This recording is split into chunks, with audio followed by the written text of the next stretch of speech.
Welcome back to the second iteration of me playing F-Zero for the Super Nintendo Entertainment System, so you don't have to. From my last video, I requested 10 likes to do Queen and King League, so here I am once again. I'm gonna be honest with you guys, I didn't really expect this video to receive this much attention, but I do really appreciate you guys engaging with me upon playing this game. In the last video, I played Night League, which had the courses of Mute City, Big Blue, Sand Ocean, Death Wind, and Silence. In this video, I'm going to be playing Queen League and cover the 5 following courses of the cup. But this time, we're going to be playing with F-Zero's secondary extraordinaire, Dr. Stewart. So with all that out of the way, let's check out the tracks. Mute City 2 is up first. As you already know, it's quite similar to the first Mute City, but it's casted over a sunset. You play the game as normal in all of its entirety. But then you know the course has a branching fork in the road, with a little bit of dirt in the center. This is the game telling you that these following courses are gonna be reused, with a few twists and harder turns at the end. It's just the game preparing you for harder tracks later on. And also keep an eye out for the unnecessary cars at the end. They can get to you. Make sure to avoid them as much as you can so they don't knock you off and ruin your chances of first place. And just like last time, it's a straightaway to the finish. Port Town 1 starts off with a similar visual as Silence. The course is very slim but starts off with a gnarly jump. As I was getting footage for this video, I noticed that Falcon was very much antagonizing me during the gnarly jump, so it kind of screwed up my chances of me showing it. However, I still got the jump in the end, but at the same time it just took so many tries to get that one jump.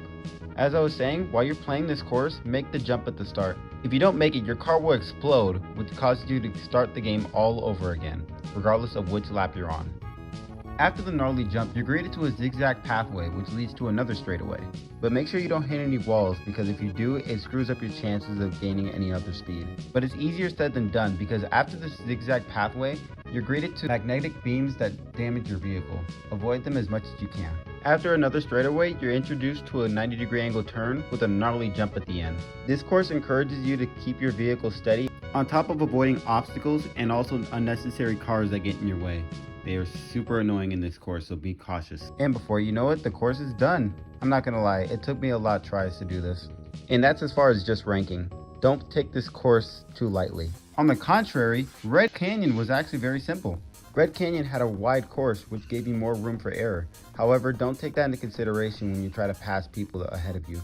The course has 2 sharp turns, followed by a few ramps that you can take to hover over a few chunks of the track. Don't take these ramps off course, otherwise your car will explode. However, the course has 2 zigzag paths followed by 2 straightaways, which is over before you can even blink. Just as simple as that, I get first place in this course. Whiteland is an Arctic themed course. The main obstacle is the ice that's on the road, followed by the snow on the sides that stop you in your tracks. This course encourages you to brake more oftenly, and also use those shoulder buttons in the back, right and left. What makes this game much harder is that the computer players also don't really get affected by the ice as much, just you. This course very much encourages you to be a defensive driver. Just like with real driving, you have to avoid as many obstacles and carts as you can possible. The course also has a few ramps that are under packed ice. Take them as much as you please, but don't go off course because, well, you know, explosion. I'm not gonna lie, it took me 2 or 3 tries to get this down, and this will be due to my lack of braking or just characters bumping into me whatsoever. And let's not mention the unnecessary cars that get in your way that are not even supposed to be in the race in the first place. Yeah, so I would have to start over, and at this point, I'm not even fighting the track, I'm fighting the cars. And of course, out of sheer dumb luck and a powering down vehicle, I got first place. Finally, I don't have to see Whiteland. Oh, you've got to be kidding me. Whiteland 2 is the last course of the Queen League, but I'm not really going to be talking that much about this one because it's similar to the first one, but it's much harder than you think. This course is fast, but it teaches you very much about how to react upon fast turns. Like say for these 2 turns an example. They expect you to turn all the way around for both of these turns, but you can simply go through them. It damages your car, sure, but it saves more time just to get past people if you can. So this course has numerous turns and ice paths and a gnarly jump at the end. But this one is not as gnarly as you think. It may look like a big simple jump at first glance, but you need enough speed to clear the jump. That's right, you need enough speed to gain momentum just to clear the path alone, just to finish the lap. Other than that, it's a turn to the finish. This course, unlike Whiteland 1, encourages you to be a defensive driver on top of maintaining your speed in order to clear the jump. It's a challenging way of saying, oh, you're good? Well, show me you're good. Whiteland 2 would have to be one of my least favorite courses due to this jump alone because I screwed up numerous times just for that reason. I can end off this course with a first place. So there you have it. That wraps up the Queen League of the F-Zero for the Super Nintendo Entertainment System.